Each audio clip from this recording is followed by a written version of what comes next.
Hello everybody and welcome back to the FPL Phillips YouTube channel and to my team selection video ahead of Game Week 4. In this one I'm going to be taking you through my transfer plans and how my team is shaping up ahead of the upcoming game week, and the overall structure of my team and the transfers I'm looking to make a little bit down the line as well, and overall the kind of side I'm looking to build towards over the next few game weeks, and looking at making transfer-wise over the international break as well. So we're doing a little bit more of long-term planning with some more of the probably obvious and template transfers that you've seen all around in FPL at the moment. But without any further ado, let's get into having a quick recap of how I got on in Game Week 3.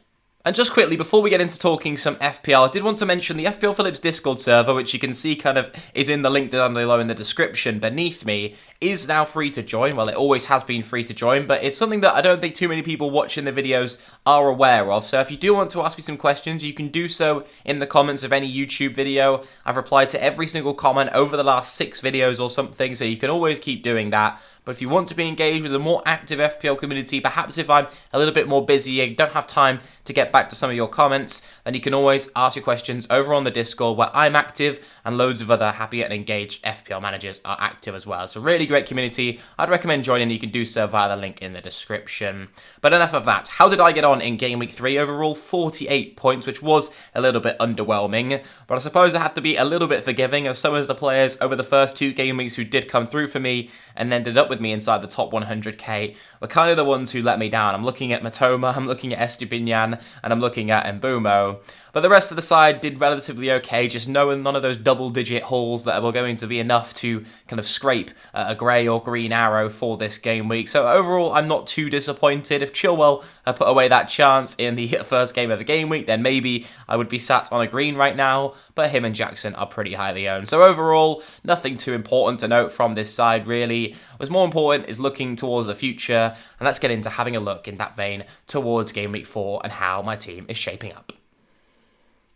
And in goal this week, it is once again going to be Sam Johnston between the sticks. And now he is a little bit of a dilemma in my side at the moment due to the fact that Dean Henderson has now signed on at Crystal Palace.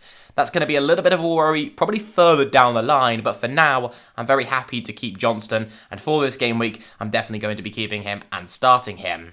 The reason that I can afford to wait a little bit longer with my goalkeeper transfer, if it ends up being required, is that in Game Week 5 as well, Turner plays Burnley at home, which is a very nice fixture for Nottingham Forest. We know the defence is quite a bit better at home, and so I'd be happy to start him, and maybe even will start him, even if Johnston still looks first choice by that point. And then I can reassess in Game Week 6. So I've kind of got 2 more game weeks I can do and navigate without looking at a goalkeeper transfer, which I think will be the same situation for a lot of you watching right now. Whichever keeper that you own, do consider the fact that you could start Turner in Game Week 5. So whether it's Pickford, whether it's Onana, you can probably afford to hold off on a goalkeeper transfer and look at priority transfers elsewhere in your team. In defence then, we've got a pretty solid looking back line. I'm very happy with this. Chilwell and Henry in particular are the ones that aren't going anywhere. Going up against Nottingham Forest and Bournemouth respectively. They're on 4.5 and 4.3 predicted points for each of them. It's Estupinian in the middle that could provide a little bit of a worry going forward. The Brighton fixtures do look a little bit tough, which is why I've got a problem with having a double up on them at the moment. They are also yet to keep a clean sheet this season, so that's another thing with Estupinian, is that he can get lots of attacking returns and he can look very attacking week in, week out, but if there's no chance of a clean sheet coming in, then it's overall quite a bit of a hit to his appeal as an FPL asset. So he's one of the ones who I'm perhaps looking to transfer out this week, and we'll get into what kind of replacements I'm looking at in just a moment. But in the midfield, we've got a pretty solid looking midfield 5 as well. A few of those scary red fixtures perhaps aren't quite as difficult as they may seem. We've got Foden up against Fulham, who I'm kind of already one step ahead of. Getting him in for Salah last week was a -1 point actually for doing that. But I did get Jackson in return for João Pedro, so overall my moves did work out. But I'm very happy to have Foden in and not have to have him in a dilemma with Maddison and Sterling, because to be honest, that decision is tough enough to make on its own without having to throw Foden as a potential transfer into the mix. So happy to have him in my side already for that home game against Fulham. Hopefully he actually starts this one. We've then got Rashford and Saka, who I'm also quite happy to stick with, especially Saka on the penalties, despite his data looking a little bit poor, knowing that he's going to take, hopefully, the majority of spot kicks now. Definitely enough to keep him in my side, and he's one of my probably 3 most favourite midfielders, at least in this team. Rashford is probably the one, if I had to transfer out one of Rashford or Saka, is the one that would go. However, I'm happy to hold him through this fixture. Hopefully, Højlund will be in the team relatively soonish, maybe even for this Arsenal game. That'll mean Rashford back out on the left, like we kind of saw at times against Nottingham Forest with Martial through the middle. And that is where Rashford offers the most appeal as an FPL option, in my view at least. And Bomo up against Bournemouth is, a captain candidate, so should I say? If it wasn't for Haaland, then I'm sure a lot of people would be putting the armband on him, but he's going to take my vice-captain's armband anyway. I'm very excited to be owning him once again for this fixture against Bournemouth. 6.3 predicted points for him is by far the highest projection of any of my midfielders. And then finally, Matoma, who's kind of in the same boat as Estepinian, where I'm looking to maybe move him out. He's another one on the chopping block. We've got Ansu Fati joining Brighton as well, which I'm pretty shocked about, but is still maybe more threat to minutes. And Brighton have so many attacking options right now that with Europe and everything, I think we're going to see quite a lot of De Zerbi rotation, just like we saw towards the back end of last season. So Matoma is definitely one that I'm looking to transfer out.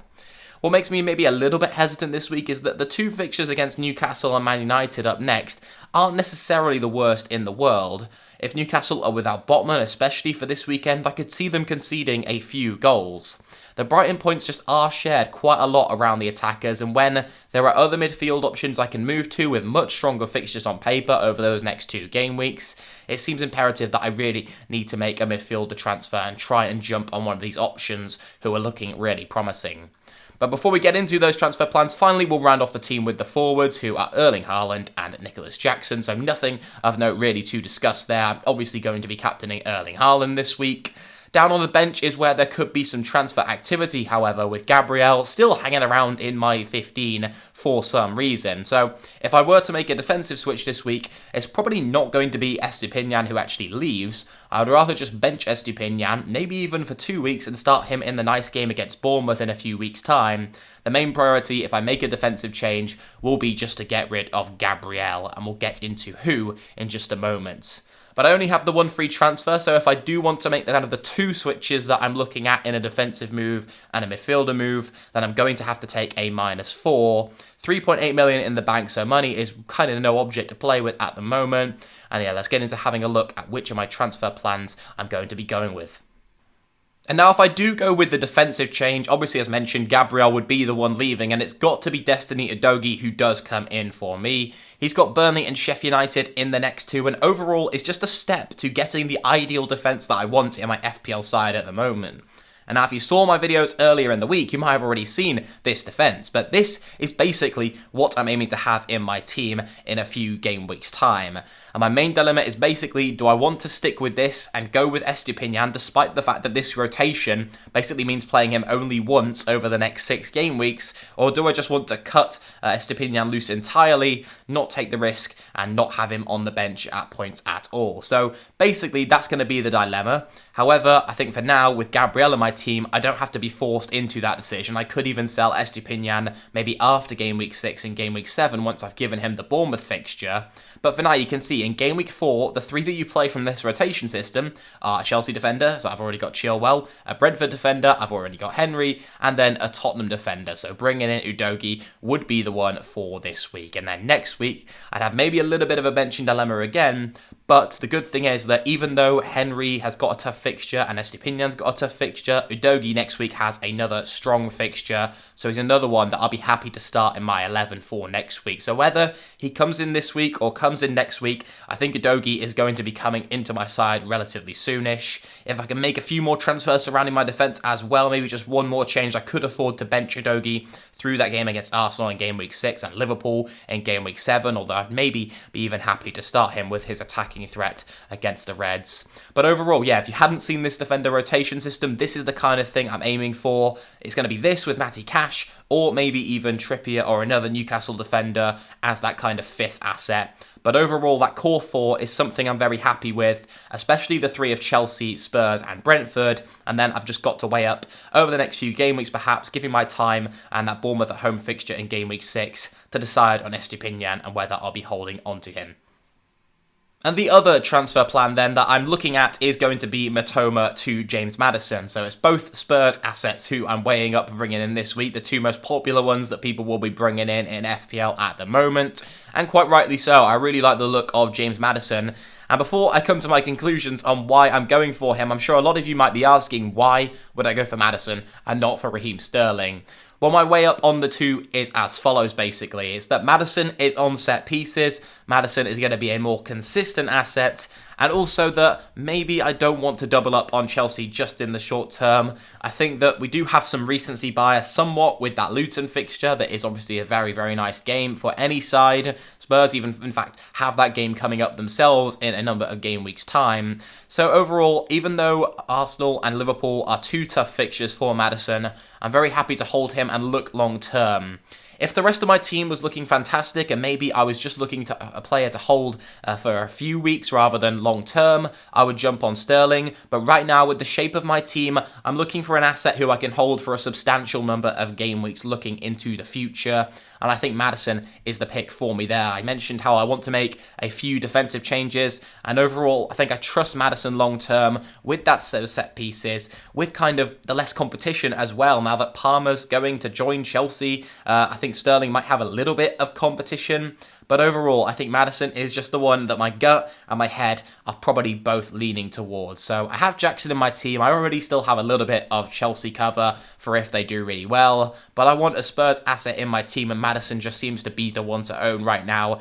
Everything goes through him, and overall looks like a great FPL pick on paper. So yeah, let me know what you guys think of these two down below in the comments. The data kind of all suggests that Maddison is the best performing option at the moment now. He's playing the highest amount of minutes per game. His expected FPL points per 90 is higher. He's tied with Sterling for XG, but XA is in favour of Maddison, and those set pieces will be playing into that, of course, as well. He may even be on penalties. I suppose we don't really know who the penalty taker is at Spurs at the moment. But I think Sterling's got a less chance of being on penalties at Chelsea. We saw Enzo take the last one, and I think even if Enzo's maybe removed from them, I don't think Sterling is next in line personally anyway. But yeah, you guys can let me know your takes on the penalty takers as well down below in the comments. Maybe I've missed something, but overall I think that Maddison, it's just another thing that goes slightly in his favour and tips the scales in favour of going for Maddison over Sterling just enough for me.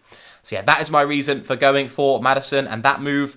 2.6 million left in the bank compared to if I do that defensive change, I have 4 million. So either way, I have a healthy sum of money left in the bank. I've been looking at other moves I might want to do in a few game weeks time, and even 2.6 leaves enough for the majority of them. So I'm very happy to do this change. I just need to basically weigh up with my side, which of these moves am I going to prioritize, and am I even going to consider taking it a -4 this game week? And so the situation, I suppose, is that these two transfers are probably going to occur, if not both this game week, then one game week after the other anyway. So if I am going to prioritise one, which one do I want to go with?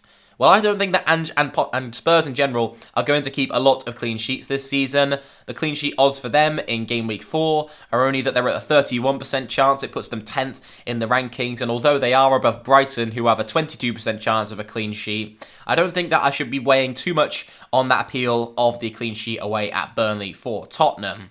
And kind of for that reason, it would favour me to, if I do one move, go with the Maddison transfer. And that's probably what I will be doing this game week for certain. Matoma to Maddison will occur. It's just whether I take that -4 to do Gabriel to Udogie and play him over Estepinian. Is that worth a -4 points to go with him? Well, the fact is that if I do it next week anyway, what I want to be looking at basically is the alternative transfers one game week from now that I could be doing, because not only is that -4 going to try and pay off in this short term, this one game week, but it could also pay off with the form of the kind of extra transfer that I'm going to get next week. I'll have a free transfer then, and am I looking at any priority moves for these few game weeks coming up? And the reason that I'm kind of looking that one game week in advance is that you might have remembered with this defensive rotation system, I have Chilwell, I would have Udogie in, but also I would still have Estepinian up against Manchester United, I would still have Henry up against Newcastle, and then I would want another defender to kind of come in who has a nicer fixture in game week 5 and play in that game alongside Chilwell and Udogie.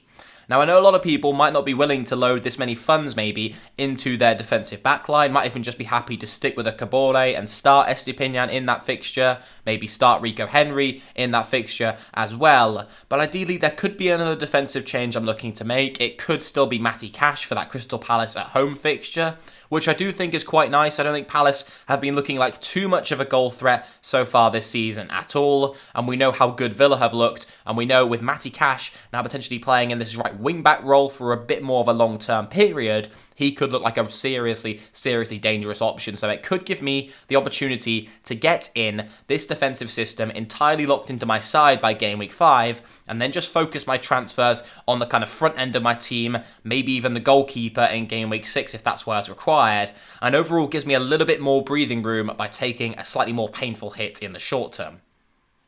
So overall then, my thoughts are basically that I will do Matoma to Maddison this game week, and if my balls are telling me and my guts are telling me close to the deadline that Gabriel to Udogie is the right move for me, then I can go for it. I've definitely weighed up every point, I think, in my head. It would set me up very nicely long term, and overall, my heart, there's just something in there at the moment telling me to go for it. So let me know what you guys would do with my team and this situation down below in the comments. You can also drop any of your own FPL questions down there, and as I mentioned with all the last videos, I will try to respond to every single one of you. You can also, alternatively, as I mentioned at the start of the video, head over to the Discord server, and you can use either the general channel, or you can use the Rate My Team channel there. I've seen a few of you typing out your entire teams, and me responding to them down below in the comments, which is probably quite time-consuming to type out your whole team. So if you'd rather just drop a screenshot and let us know how many free transfers and money in the bank you've got, then you can do that using the Rate My Team function over on the Discord server, of course, completely free to use. Now that's going to wrap up the end of the video. Make sure to subscribe if you are new around here. We're trying to slowly, I suppose, make our way to 10,000 subscribers. The growth over the last couple of videos has been insane, so thank you very much for your continued support.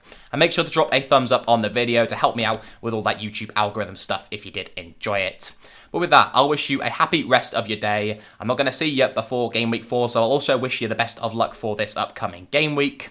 And I hope you have a good rest of your Thursday, Friday, and your weekend. Good luck with your FPL teams, and I'll hope to catch you in the next one. Goodbye.